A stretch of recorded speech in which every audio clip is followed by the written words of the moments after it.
we talked to Tariq Delamere, and one of the things he talked about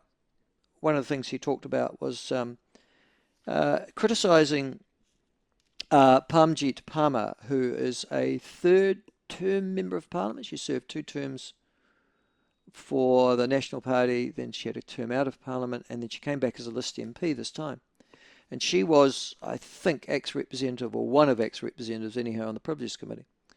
In our discussion with Tariq Delamere on his open letter relating to the Privileges Committee, he referred constantly to Parmjeet Parmar as Migrant Parmjeet Parmar. And it's a refrain that I have seen in most things. So the suggestion is that Parmjeet Parmar doesn't live as an independent, as a member of Parliament. That's not her role.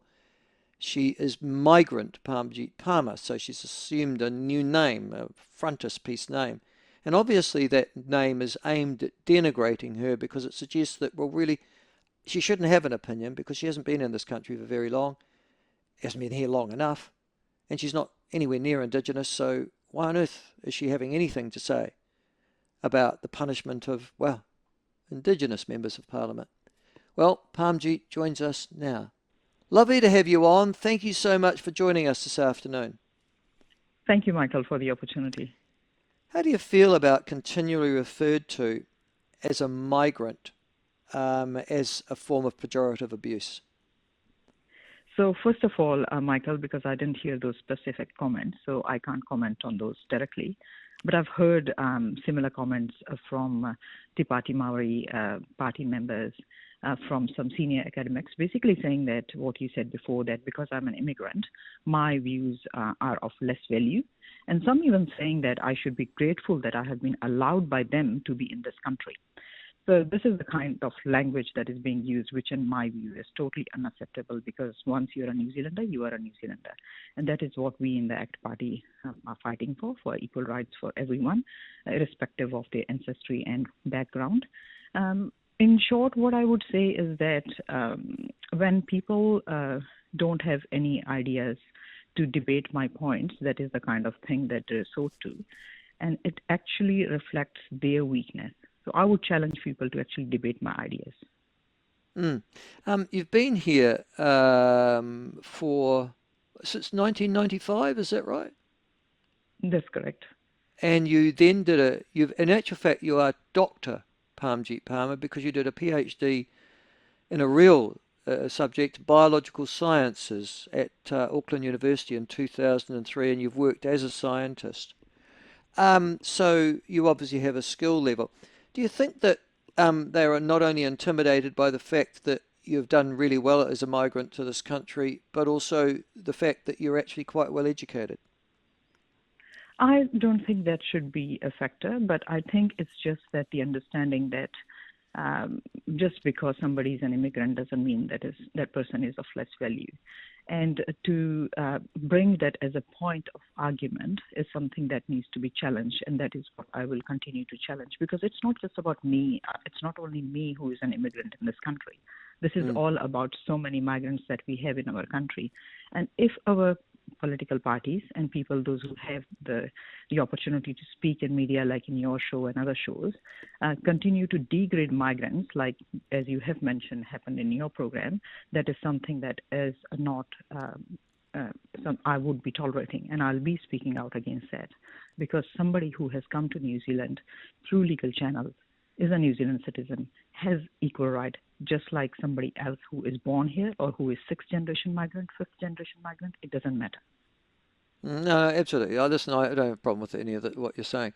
Listen, just on that, the Privileges Committee, how did you end up on that? Were you representing ACT, or was it you and David, or were you alternating, or what? So I'm a permanent member of the Privileges Committee, and I'm the ACT Party representative on that committee. Right, okay. And you are being criticised now roundly for, and this is the other thing. Again, the allegation was made by the Te Pāti Maori, a former Minister of Immigration, ironically, Tariq Delamere, on the show this morning, but also by Te Pāti Maori leadership, that you were actively advocating for the imprisonment of the 3 Te Pāti Maori MPs. Is that true? It's very interesting to see how sometimes the discussions that happen in committees can be twisted, and this is a great example of that. Because what happened in the select committee, we were doing our homework. This is before we landed up with the recommendation that we made. One of the members of the committee, a Labour member, asked for some examples of the past incidences where the matters were referred to Privileges Committee and the kind of punishments that were given. So I said that it would be good to have full spectrum, including imprisonment, going from minimum to imprisonment. And that advice then was presented to the committee. And then after discussions, we landed. So it wasn't that I was arguing for imprisonment, but that was part of the homework that we did. And when we decided the recommendations, I supported the recommendations, which are now in public domain. Okay, so you weren't advocating for the imprisonment of the MPs around the Privileges Committee table? That wasn't the argument I was making. And when we were discussing the recommendations, that didn't come up. So yes, that was the part of the homework that we did, because it's good to put everything on the table and understand. Because what I wanted to see was where this action fitted in the broad spectrum. So if, for example, somebody criticized the speaker, got 3-day suspension, but was there something that was more than that? And where did that fit in the whole spectrum, so that we understand where this action fitted in that broad spectrum before we concluded what should be the consequence. Okay. All right. Thank you for clarifying that. And thank you for explaining and your reaction. I think most New Zealanders would find it offensive that you are regarded as a lesser New Zealander just because you didn't arrive here. But as somebody's just pointed out, you've actually been in New Zealand longer than the young lady who tore up the ACT Party bill. I won't get into that kind of conversation, Michael, because as you know, we believe in everybody who is a New Zealander is a New Zealander and is equal. Good on. Yeah. Absolutely. Thank you very much. Dr. Parmjeet Parmar, replying to the allegations that she's a migrant, which is a constant level of attack from Te Pāti Māori as to why she shouldn't have an opinion.